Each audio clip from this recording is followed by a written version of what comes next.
बहुत सारे नौजवान हैं जो कि बहुत सारा ऐसा काम कर रहे हैं जो कि वो नहीं करना चाहते थे, जिनकी एम्बिशन कुछ और थी, लेकिन मजबूरियों की वजह से उनको ऐसे प्रोफेशन में आना पड़ा जो कि उनकी पसंद का नहीं है। आपको अपने वर्क प्लेस में आप अपने कुलीग्स के साथ इतनी फ्रेंडशिप नहीं कर पाओगे। आपको लगेगा कैसे भी करके दिन खत्म हो और मैं घर जाऊं। आपको सिर्फ अपनी सैलरी से मतलब होगा। इंसान को वही करना चाहिए जिसमें उसको लगता है कि उसको मज़ा आएगा, जिसमें उसका दिल लगेगा। शादी से पहले अगर प्यार नहीं हुआ तो शादी के बाद प्यार करना चाहिए। वैसे ही अगर आपको, मुझे हंसी आती है, मुझे लगता है कि आज पेशेंस इतना भी नहीं रहा लोगों में, या लोगों में इतना भी एडजस्ट करने का जज्बा नहीं है। Hello friends, I am Avinash Wadhawan and you are watching Bazooka channel. Keep watching. Hello and welcome to Bazooka spotlight. मैं हूं शिवम। दोस्तों, आज मेरे साथ बेहद ही खास मेहमान जुड़ रहे हैं। Avinash ji, thank you so much for joining us. It's a pleasure having you on Bazooka. Thank you and a big hi to all the viewers from Avinash Vadavan. Thank you. बहुत अच्छा लग रहा है सर, आपको देखा मैंने। आपकी जो बॉडी लैंग्वेज है बहुत पॉजिटिव है टुवर्ड्स योर क्राफ्ट। हमने आपको कई शोज में देखा है, इतने सालों से फिल्मों में देखा है। ये पॉजिटिवनेस कैसे बरकरार रखते हैं सर? क्या ये नेचुरल है या इसके लिए कुछ चीज़ें होती हैं? क्योंकि आजकल लोगों को बहुत ज़्यादा ज़रूरत है पॉजिटिव चीज़ों की, क्योंकि आजकल जो सोशल मीडिया पर छोटी सी रील देखकर वो नेगेटिव हो जाता है माइंड। तो ये कैसे होता है? It would be very educational to the people who are watching. Yes please. अगर आपको अपने क्राफ्ट से प्यार है, आप अगर जब सुबह उठते हो और आपको मालूम है कि आज मुझे काम के लिए निकलना है, और आप लुक फॉरवर्ड करते हो क्योंकि आप जो करना चाहते हो ज़िंदगी में वही कर रहे हो, तो ऑटोमेटिकली आपकी बॉडी लैंग्वेज पॉजिटिव हो जाती है। करेक्ट। बहुत सारे नौजवान हैं जो कि बहुत सारा ऐसा काम कर रहे हैं जो कि वो नहीं करना चाहते थे, जिनकी एम्बिशन कुछ और थी, लेकिन मजबूरियों की वजह से उनको ऐसे प्रोफेशन में आना पड़ा जो कि उनकी पसंद का नहीं है या जो उनको भाता नहीं है। जब वो सुबह उठते हैं तो उनको लगता है यार आज फिर वही काम करना पड़ेगा जो रोज़ कर रहा हूँ।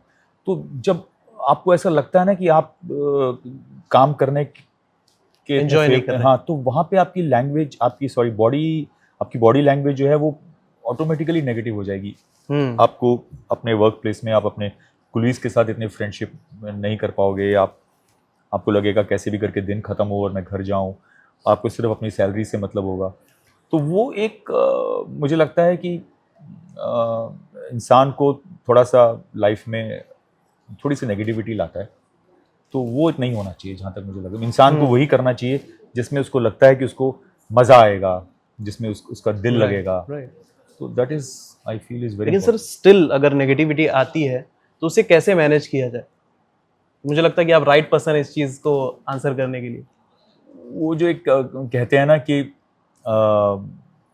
शादी से पहले अगर प्यार नहीं हुआ तो शादी के बाद प्यार करना चाहिए। वैसे ही अगर आपको नौकरी करने से पहले जिस जॉब में आप हो आपको नहीं अच्छी लग रही है, तो उसको अब आपको उस सेटअप में धकेल दिया गया है।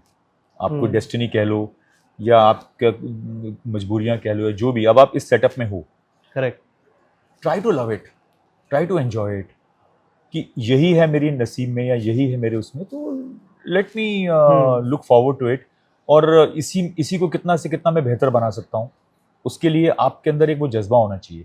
एक डिप्रेशन वाली फीलिंग नहीं आनी चाहिए कि यार मैं कहाँ फंसा हुआ हूँ। You should look forward to, you should think positive. यार अब यही है जो है, यहीं से मुझे पैसा भी कमाना है, यहीं पे मुझे अपना दिन भी गुजारना है। तो start liking it, even if you have to go out of your way, but start liking it, then only you will look forward to it. फिर आप देखने लगोगे कि आपकी बॉडी लैंग्वेज भी बदल गई। आप सबसे स्माइल करके बात करोगे, आप और सामने वाला भी जब आपसे अच्छे से बात करेगा तो आपको वो माहौल अच्छा लगने लगेगा। सो वो ये जो स्माइल होती है ना, this carries forward, it goes transfers from one person to the other and it reaches you. तो वो एक माहौल खुद ही क्रिएट करना पड़ेगा, अगर if you think that you are at a wrong place. बहुत लोगों की ऐसी चीज़ें होती है सर, आजकल तो बहुत, आपने भी सोशल मीडिया पर देखा होगा, डिवोर्स वगैरह बहुत सारी चीज़ें होती है। मनपसंद की शादी करने के बाद भी कुछ दिनों में ऐसा होता है, 1 महीने 2 महीने 3 महीने, जब 6 महीने गुजर जाते हैं, जब नई नई चीज़ें आपकी पुरानी होने लगती है, तब लोगों को ऐसा लगता है हमारे बीच में जम नहीं रहा है। ये आजकल बहुत चीजें हो रही है, आप हम्म। देखते हो सर ये सारी चीजें जो सोशल मीडिया पर ये सारी चीजें जो वायरल होती है न्यूज मैं सोशल मीडिया शादी का को लेकर? इतना बड़ा वो नहीं हूँ, hmm, I am not very fond of social media, लेकिन मैं न्यूज़पेपर अच्छे से पढ़ता हूँ पूरा, और बहुत तरह की न्यूज़ आती हैं कि मैरिज ब्रेकअप क्यों हो गई, क्योंकि एक सिली सी चीज़ के लेके, बहुत ही पेटी चीज़ को लेके डिवोर्सेस हो जाते हैं। करेक्ट।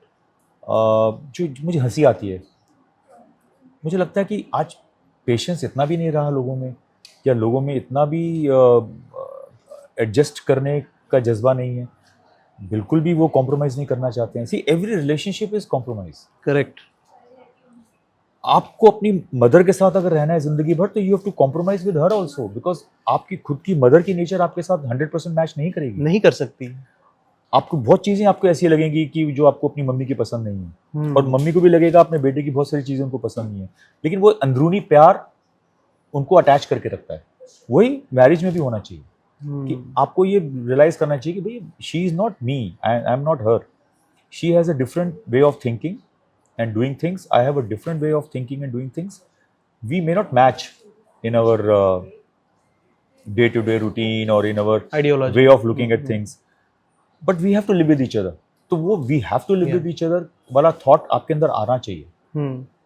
ये थॉट जब आना शुरू हो जाता है ना कि यार मैं उसके हिसाब से चल रहा हूँ, मैं क्यों उसके हिसाब से चल रहा हूँ, उसको ये लगने लगता है कि why am I tolerating this and why, तो फिर दरार आनी शुरू हो जाती है रिलेशनशिप में, चाहे वो कोई भी, चाहे वो भाई बहन का रिलेशनशिप हो, चाहे वो पेरेंट्स के साथ हो, चाहे दो बहनों के बीच में हो, चाहे दो भाइयों के बीच में हो। सो आई थिंक दिस रिलेशनशिप की कदर करना वाला जो थॉट है वो हर इंसान में होना चाहिए। You should not let a relationship just slip out of your hand. इस शो में सबसे ज्यादा आपको क्या पसंद आया सर, जिसने आपको बहुत कनेक्ट किया, चलो यार ये शो करते हैं? सबसे बड़ी बात Rajshri productions, of course, Suraj ji, Colors, और फिर मेरा रोल। ये सोने पे सुहागा हो गया एक तरह से, जैसे कि मुझे प्रोडक्शन हाउस तो मेरे घर जैसा हो गया अभी। This is the third show I am doing for project, I am doing for Rajshri productions. और जब उनके ऑफिस से फ़ोन आता है तो, और जब मैं समझ जाता हूँ कि मुझको किसी एक अच्छे से किरदार के लिए मुझे फ़ोन किया गया, तो मैं वहीं पे मेरा 99% हाँ तो वहीं हो जाता है, क्योंकि मुझे मालूम है कि सूरज जी ने अगर मुझे फ़ोन करवाया है तो डेफिनेटली बहुत स्ट्रॉन्ग करेक्टर मेरे लिए सोचा होगा उन्होंने, और आई एम फॉर्चुनेट कि वो मुझे इस लायक समझते हैं कि मैं वो करेक्टर निभा सकता हूँ। करेक्ट। तो मेरे लिए वो शो करना बहुत ज़रूरी हो जाता है, फिर उसके बाद बाकी चीज़ें सब सेकेंडरी हो जाती हैं, मनी एंड लोकेशन, वो सब चीज़ें फिर बाद में उनकी वैल्यू कम हो जाती है, because the main thing is it is Rajshri productions, main thing is it is looked after, the show is looked after by Suraj ji himself. तो वो शो ना करना मेरे ख्याल से किसी भी इंसान के लिए इससे बड़ी बेवकूफ़ी की बात नहीं हो सकती। लोग कहते हैं, जितना भी मैंने लोगों से सुना है, कि सूरज जी कभी गुस्सा नहीं करते, आप कितनी भी गलतियां कर दें उनके जो चेहरे पर ना गुस्सा दिखता नहीं, हमेशा आपसे प्यार से बात करते हैं। कभी आपने, लाइक यू सेड कि आपका सालों से रिश्ता रहा है उनके सालों, तीसरा ये प्रोजेक्ट है, कभी आपने उनको गुस्से में देखा है कि यार किसी को उन्होंने डांट दिया हो? नहीं, कभी नहीं देखा। नेवर। ना सिर्फ गुस्से में डांटना नहीं देखा, कभी उनके चेहरे पे भी मैंने वो नहीं देखा, टेंशन या एंगर। उनको जब भी मैंने देखा उनका चेहरा मुझे स्माइलिंग ही मिला।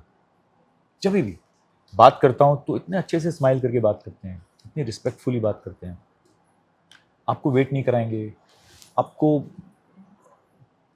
खुद, मतलब इतने बड़े लेवल पे पहुंचने के बाद भी खुद चल के आपके पास जाएंगे आपसे बात करने के लिए, अगर आप में बाई चांस उनको लग रहा है कि मैंने उनको नहीं देखा, या जिससे वो बात करना चाह रहे हैं वो नहीं देख पा रहा उनको, या तो वो हेजिटेट नहीं करते हैं उसको अप्रोच करने में। Absolutely. वो ये नहीं सोचते हैं कि उनके अंदर ईगो नहीं है, जो कि इस लेवल पे पहुंचने के बाद किसी भी इंसान में हो सकती है, उनके अंदर बिल्कुल नहीं है। ये चीज़ मुझे बहुत सिखाती है। मुझे लगता है कि एक नॉर्मल इंसान ज़रा से सक्सेस मिलने से कितना ईगोइस्टिक हो जाता है, और सूरज जी जैसा सक्सेस जो उनको मिला है वो तो उसका तो कोई कंपैरिजन ही नहीं है। उसके बावजूद भी वो इतने हम्बल, इतने डाउन टू अर्थ, इतने रिस्पेक्टफुल तरह से बात करते हैं कि मैं मतलब वो क्या बोलते हैं ना, वो नहा जाता हूँ मैं उसमें, ढल जाता हूँ। हाँ, उनके वो स्वभाव में से मैं पूरा वो हो जाता हूँ, हम्म। मंत्रमुग्ध हो जाता हूँ एक तरह से। या